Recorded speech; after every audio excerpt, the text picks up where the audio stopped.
जी में पृष्ठ नंबर है 159, 159, इंद्रिय संयम का प्रसंग। 159 पृष्ठ नंबर इंद्रिय संयम का प्रसंग है।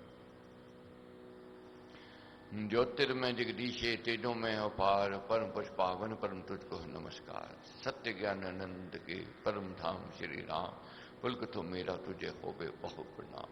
मुझे भरोसा राम तुम दे अपना अनमोल, रहूं मस्त निश्चिंत में कभी ना जाऊं दो। गुरु जी को करिए वंदना, भाव से बार बार, नाम सनोका से किया जिसने भाव से पार। अक्सर यही सुनने में आता है, यही मन में बात आती है कि शांति नहीं है। अब शांति क्यों नहीं है? संतोष का अभाव है। अक्सर मन ये कहेगा कि सब कुछ है, तो इसके भी संतोष जब तक नहीं आवेगा। संतोष क्यों नहीं आता है? इंद्रियां जब तक कंट्रोल में नहीं आवेंगी, संतोष रूपी धन दौलत नहीं आ सकती। इंद्रियां प्रमुख कारण कहा गया है। इंद्रियां जब कंट्रोल में आ जाएंगी तो संतोष, शांति और प्रसन्नता प्राप्त हो जाएगी। व्यक्ति अपने लक्ष्य की ओर बढ़ जाएगा, अपनी मंजिल की ओर बढ़ जाएगा।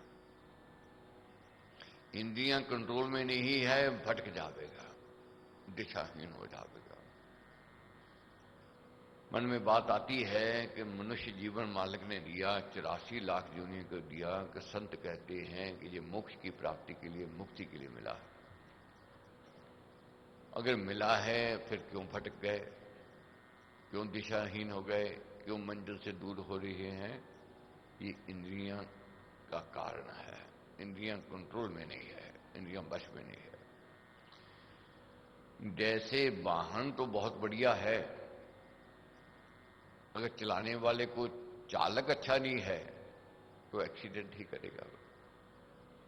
साइकिल चलाने वाले को कहो तो स्कूटर चला ले, वो क्या करेगा? एक्सीडेंट करेगा। स्कूटर ठीक से आता नहीं, उसको गाड़ी दे दो, गाड़ी चला ले, एक्सीडेंट करेगा। कार चलानी जानता है, अब सोचे को व्यक्ति कार चलानी जानते, इसको कोई जहाज चला ले, नहीं चला पाएगा, क्रैश कर देगा। अब कैसे चला पाएगा? उसको विवेक होवे, ज्ञान होवे, अनुभव होवे, तब वह जहाज को चलावेगा, तब शीघ्रता से मंजिल की ओर ले जावेगा। तो यही मंजिल की ओर जाने के लिए विवेक की अति आवश्यकता है, ज्ञान की अति आवश्यकता है। वाहन तो हमें मिल गया, मालिक ने दे दिया, मगर इसकी गति बहुत तेज है। इसको साधारण मत समझो, जहाज से भी तेज है, प्रकाश से भी तेज है, हवा से भी तेज है। अभी यहां बैठे हैं, हमारी सोच कहीं लंदन, अमेरिका, कहीं ना कहीं भाग जाएगी, एक क्षण नहीं लगेगा। यहां बैठे हैं घर की सोच, यहां बैठे हैं व्यापार की सोच, यहां बैठे हैं किसी और की सोच, इतनी तेजी से भागता है। मन चंचल है, इसको साधारण मत समझो। यही मन है ऊंचाई की ओर ले जावेगा, मंजिल तक ले जावेगा। यही मन है खाई की ओर ले जावेगा, अधोगति की ओर ले जावेगा। इसकी गति को साधना है, ये इसकी कंट्रोल जब तक इंद्रियों में नहीं आवेगा, बेकाबू रहेगा ये। इसलिए इंद्रियां संयम अति आवश्यक है। इस पर मारे ने कैसे समझाया? परम पुरुष को सिमरिए, नारायण ओंकार, शासक सारे जगत का, सबका जो आधार। सबसे पहले क्या करना है? जो जिसकी रचना है, जो रचेता है, जो कण कण में विराजमान है, जिसकी लीला है, उसकी आराधना करनी है, उसका सिमरन, उसका चिंतन, उसका ध्यान करना है, और उस महाशक्ति के साथ जुड़ने का यत्न प्रयत्न करना है। कैसे? 5 इंद्रियां ज्ञान की, उसका नियम विधान, करिए संयम में सदा पूर्ण धर कर ध्यान।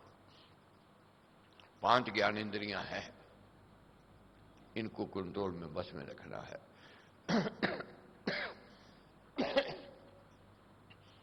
ये आंखें दी हैं, ये कान दिए हैं, वाणी दी है, हाथ पैर दिए हैं, इसको कंट्रोल में जो रख लेगा वह अपनी मंजिल तक पहुंच जाएगा। जहां ये आउट ऑफ कंट्रोल हुई, ये एक्सीडेंट करेगी, व्यक्ति को गिरावट में ले जाएगी। तो सबसे पहले क्या करना है? पहले संयम में करे कान को बहुत सुधार, अपजस सुनना अन्य का निंदा पैशन टार। अपजस सुनना, निंदा चुगली करनी, इससे सबसे पहले बचना है। ये पहली खाई है, ये पहली गिरावट है, यहां से शुरू होती है। व्यक्ति बहुत मजे लेता है, बहुत स्वाद आता है, समय नहीं पता लगता है, दिन दिन भर लग जाता है और निंदा चुगली खत्म नहीं होती।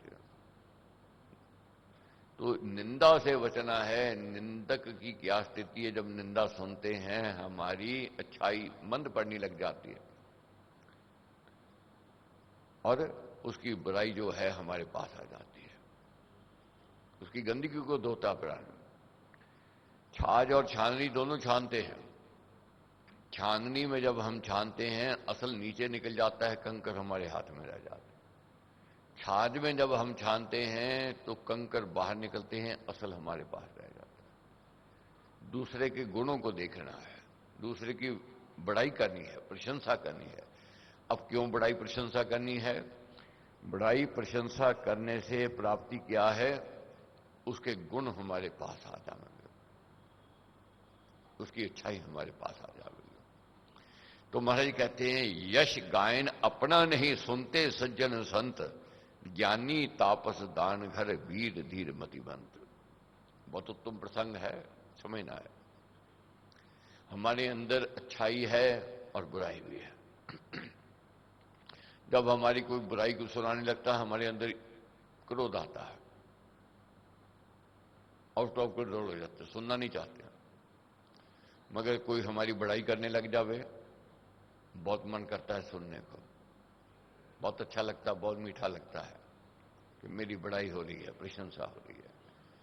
मगर ये सुनना, ये खाई की ओर जाने की बात है, गिरावट की ओर जाने की बात है। क्यों? समझना है। महाराज कहते हैं, ज्ञानी तापस दान घर, वीर धीर मतिमंत।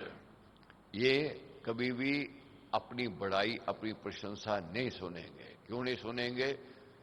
अगर सुनेंगे, जैसे चालक है, अब तमाशा देखा है आपने, बहुत बार देखा होगा, एक रस्सी से बांधकर दूसरी तरफ से जाता है बैलेंस लेकर के, नट जो है। नीचे कटाक्ष करने वाले भी हैं और प्रशंसा करने वाले भी हैं। सीटी भी बजावेंगे और शाबाशी भी देवेंगे। ना वह किसी की कटाक्ष सुने, विरोध सुने, ना किसी की प्रशंसा सुने। क्यों नहीं सुनता है? मैं जानता है अगर मैं सुनने लग गया मेरा बैलेंस आउट हो जाएगा और ये मेरी मौत का कारण बन जाएगा। नहीं ध्यान देगा, अपने लक्ष्य की ओर जाएगा। इसलिए पतन होता है जब व्यक्ति अपनी बड़ाई, अपनी प्रशंसा सुनने लग जाता है, उसका पतन वहां आरंभ हो जाता है। इसलिए इससे बचना है और बहुत जरूरी बचना है। मिलेंगे लोग बड़ाई करने वाले, प्रशंसा करने वाले, और ये समझ लो ये खाई की ओर ले जा रहे हैं। मित्र नहीं है, ये शत्रु है, विरोधी है। अब कैसे बचा जाए? कथा कीर्तन प्रेम से सुनिए को सो जाए, संत सुजन संग में जाए दूर से धाए। कितनी दूर भी सत्संग क्यों ना होता हो, जाना है। क्यों जाना है? संतों की वाणी, संतों के प्रवचन सुनने हैं, संतों के उपदेश सुनने हैं। ये कान मालिक ने दिए हैं अपना गुणगान सुनने के लिए नहीं दिए हैं। ये धर्म कर्म का ज्ञान की बात ये सुनने के लिए दी है।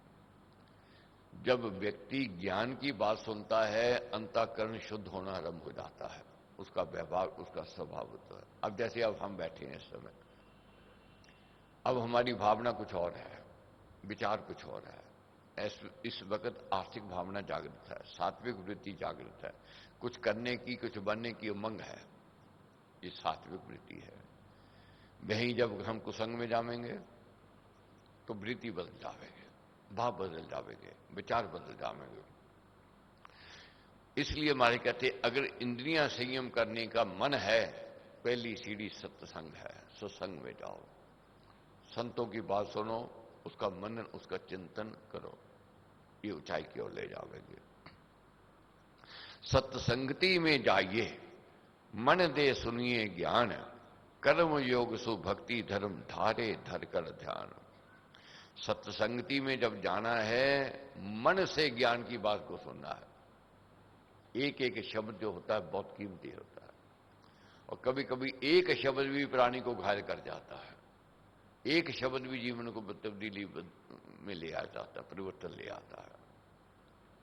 तो इसलिए इस और जब भी सत्संग में जाओ, संतों की बात बहुत ध्यान से सुननी है। शुभ संगति ही गंग है, ज्ञान अभंग तरंग, भक्ति भाव भगीरती विमल करे सब अंग। शुभ संगति ही गंग है। गंगा स्नान तो कोई रहे मगर मन नहीं बदला, बात नहीं बनेगी। मछली रहती है गंगा में वर्षों वर्षों से रह रही, क्या वह संत बन गई? नहीं बन। क्या उसका जीवन बदल गया? नहीं बदला। और पत्थर है गंगा जी में पड़ा है, वर्षों वर्षों से पड़ा है, फिर तो गंगा जी का अगर स्पर्श है तो फिर तो उसका जीवन बदलना चाहिए? नहीं, वे पत्थर ही रहेगा। जब तक पत्थर को कोई तराशने वाला नहीं मिलेगा, उसको रूप देने वाला नहीं मिलेगा, तब तक उसका मान सम्मान नहीं हो सकता। ज्ञान श्रेष्ठ का है, ज्ञान ही गंग है, सत्संगति ही गंग है। ये गंग क्यों कहा है? ये अंतःकरण को धोती है, अंदर के भीतर के विचार उत्तम कर देती है। जब तक प्राणी के भीतर के विचार उत्तम नहीं होंगे, उसका स्वभाव नहीं बदल सकता। इसलिए सत्संगति अति आवश्यक है। महाराज कहते हैं भक्ति भाव भगीरथी। भक्ति भाव क्या है? भगीरथी है। विमल करे सब अंग, इससे सब अंग निर्मल हो जाते हैं। जब भाव शुद्ध हो गए, विचार शुद्ध हो गए, उसके कर्म शुद्ध हो गए।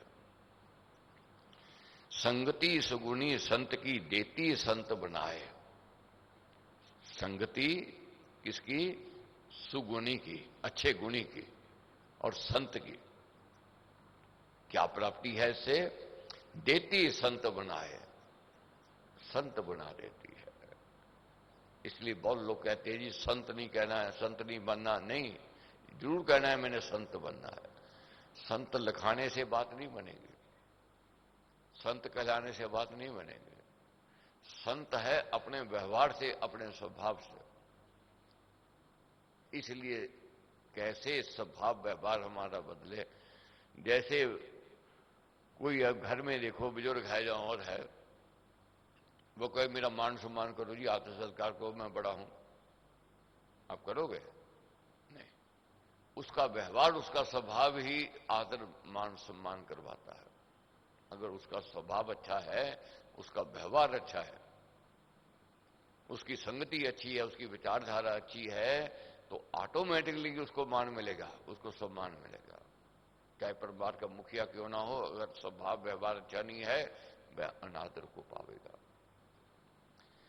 अंतःकरण को जब तक हम शुद्ध नहीं करेंगे, तब तक बात नहीं बनने वाली है। महाराज कहते हैं चुंबक जैसे लोग को करता आप समान, ऐसे संगति संत की देती जीवन दान। चुंबक कीमती होता है, लोहा कीमत कम रखता है, मगर लोहा जब चुंबक का संग कर लेता है और उसके अंदर चुंबक के गुण आ जाते हैं, वे भी कीमती हो जाते हैं। उसका भी मान सम्मान साख बढ़ गई। कैसे बढ़ गई? संग उसने किया, किसका? गुणी का संग किया। इसी प्रकार जो प्राणी गुणी का संग कर लेवेगा, उसके अंदर गुण आ जाएंगे। इसलिए हमारे कहते निर्गुण का संग ना करो भले मरो जग बीच, कपड़ा तो मैला भरा बिना डुबोया की। निर्गुण का संग नहीं करना है। क्यों नहीं करना है? उसके अवगुण हमारे अंदर आ जाएंगे, उसकी बुराई हमारे भीतर आ जाएगी। गुणी का संग करेंगे तो उसके गुण हमारे अंदर आ जाएंगे, उसकी अच्छाई हमारे भीतर आ जाएगी। तो हमारे समझाते हैं नायन साधन पाठ को पढ़ना चित लगाए, संत सुजन के दर्श को पावे भाव जमाए। ये मालिक ने जो आंखें दी हैं, ये अच्छे ग्रंथों का अध्ययन करने के लिए दिए, संतों के महापुरुषों के दर्शन करने के लिए दिए, अच्छा देखने के लिए दिए, ना कि ये अश्लील देखने के लिए दी है, अश्लील पुस्तकें पढ़ने के लिए नहीं दी है, अच्छा बनने के लिए दी है। इसका जो सदुपयोग कर लेता है, जो ज्ञान इंद्रियां दी है मालिक, वह अपनी मंजिल की ओर बढ़ता है। जो इनका दुरुपयोग करता है वह भटक जाता है। अश्लील पुस्तकें देखे, अश्लील चित्र देखे और कहे मेरा चरित्र अच्छा हो जाए, मेरा व्यवहार अच्छा हो जाए, नहीं हो सकता है। वह एक्सीडेंट करेगा ही करेगा, गिरावट उसकी आवेगी आवेगी, उसका पतन निश्चित है। तो इसलिए क्या करना चाहिए? संत सुजन के दर्श को पावे भाव जमाए। क्यों कहा है संतों के दर्शन करने के लिए? संतों के साथ जब नयन मिलते हैं और उनके अंदर जो विशेषता होती है, उनके अंदर जो सात्विक वृत्ति होती है, जो उनके अंदर अच्छाई होती है, ये ट्रांसफर हो जाती है। जैसे वासना से भरा हुआ कोई व्यक्ति हो, उसके साथ नयन टकरावे, उसकी वासना हमारे भीतर आ जाएगी, कुसंग से कुसंग आवेगा। और यही अच्छे महापुरुषों के दीदार हो में हमारे अंदर अच्छाई आवेगी, हमारे अंदर बढ़ता आवेगी। इसलिए इन नयनों का सदुपयोग करना है। कैसे करना है? मात पिता गुरु सजन को करे पूज कर नैन, पावन दर्शन प्रेम से जान मर्म के बैन। माता पिता और गुरु ये ज्ञान ट्रांसफर करते हैं। मां प्रथम गुरु कहा गया है। मां की नैनों में करुणा है, दया है, क्षमा है, उदारता है, प्रेम है, भाव है, और संतों के अंदर यही भाव दिखेगा। इसलिए माता पिता गुरु के दर्शन करके अपने आप को बढ़त की ओर ले जाना है। पत्थर के दर्शन करते हैं, ठाकुर के दर्शन करते हैं तो सोचते हैं कि हमें सब कुछ मिल गया, मगर जो साक्षात मां बाप हैं उनके दर्शन करने के लिए तैयार नहीं, उनको पूजने के लिए तैयार नहीं। यही अज्ञानता है, यही नासमझी है। जब ये भाव जागृत हो जाएगा कि साक्षात मेरे परमेश्वर मां बाप हैं, साक्षात मेरे सामने गुरु हैं, अगर मैंने इनका मान अपमान नहीं किया, इनका सत्कार नहीं किया, तो कुछ प्राप्ति नहीं है। अज्ञानता में पत्थर में कृपा ढूंढ रहे हैं,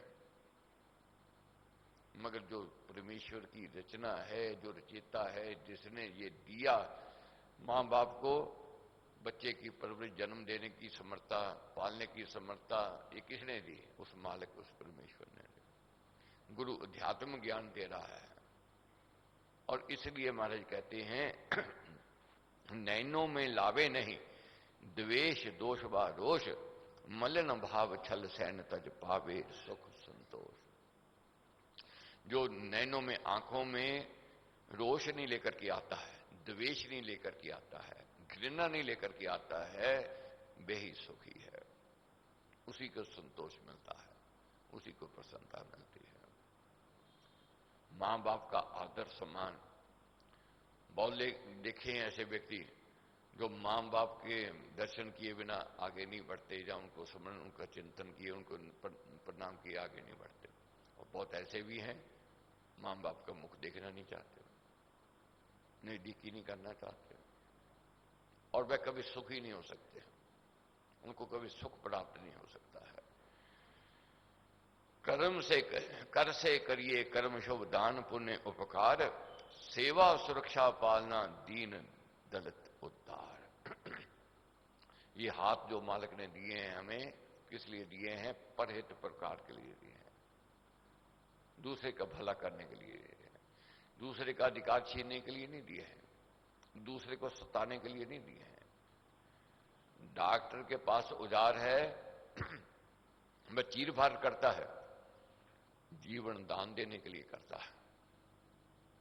और वही चोर डाकू के पास वही हथियार है, वह दूसरे को सताने के लिए करता है। कौन पुण्य के भागीदार है? मालिक ने हमें जो शस्त्र दिए हैं, जो हथियार दिए हैं, ये परहित प्रकार के लिए दिए हैं, ना कि दूसरे को सताने के लिए दिए हैं। तो इन हाथों से महाराज कहते हैं परोपकार करना है, सेवा करनी है, धर्म का काम करना है। हाथ एक हथियार है, पर को जो दे प्राण, पर को जो दे त्राण, दया भार भरपूर से पाले पीड़ित प्राण। यही हाथ है, दूसरे की सेवा करके, दूसरे की सहायता करके उसको जीवन दान देते हैं। और यही हाथ है, दूसरे को सताने लग जाओगे, दुख देने लग जाओगे, मारने लग जाओगे। तो कौन से हाथ अच्छे हैं? जो परोपकार की ओर बढ़े हैं, धर्म की ओर बढ़े, सेवा की ओर बढ़े। अब कैसे समझना है? इंद्रियां कैसे कंट्रोल में आवे? स्थिर पाम से बैठिए, संगति हरि दरबार, आसन कर आराधिए, नाम सार संसार।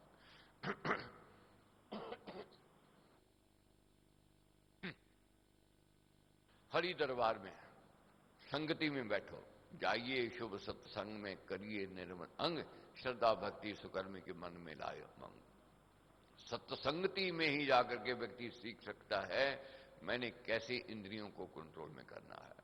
मेरे पास ये 5 महारत्न दिए हैं मालिक ने, परमेश्वर ने, मैंने इसका कैसे सदुपयोग करना है। यही ज्ञान मिलता है और कहीं नहीं मिल सकता है। इसलिए चलकर जावे चाव से, जहां सुजन का संग, चलकर जावे चाव से, खुशी से, बोझ से नहीं, सड़ते कुड़ते हुए नहीं। ये नहीं कि किसी ने कह दिया अभी मैंने तो जाना है, मन तो है नहीं, भी बुरा मान लेगा, नहीं वो बात नहीं। चाव को जगाना है। जब तक चाव नहीं आवेगा, भाव नहीं आवेगा, भीतर से प्रसन्नता नहीं आवेगी, भीतर से इच्छा नहीं होगी, तब तक ज्ञान का अभाव रहेगा, सत्संगति का वह लाभ नहीं मिलेगा। जाना है जहां सुजन का संग, जहां अच्छे व्यक्ति का संग हो, कितनी दूर भी क्यों ना हो, जाओ। और कथा कीर्तन भजन में, जहां कथा कीर्तन होता हो, भजन होता हो, जहां राम का रंग, वहां जरूर जाओ, मन से जाओ। और जो जाता है, ऐसे साधन साध कर करिए सिद्ध शरीर, ऐसे साधन साध कर करिए सिद्ध शरीर, ईश नाम के जाप में बनिए शांत सुधीर। फिर शांति भी मिलेगी, संतोष भी मिलेगा, प्रसन्नता भी मिलेगा, और प्राणी अपनी मंजिल की ओर भी बढ़ जाएगा।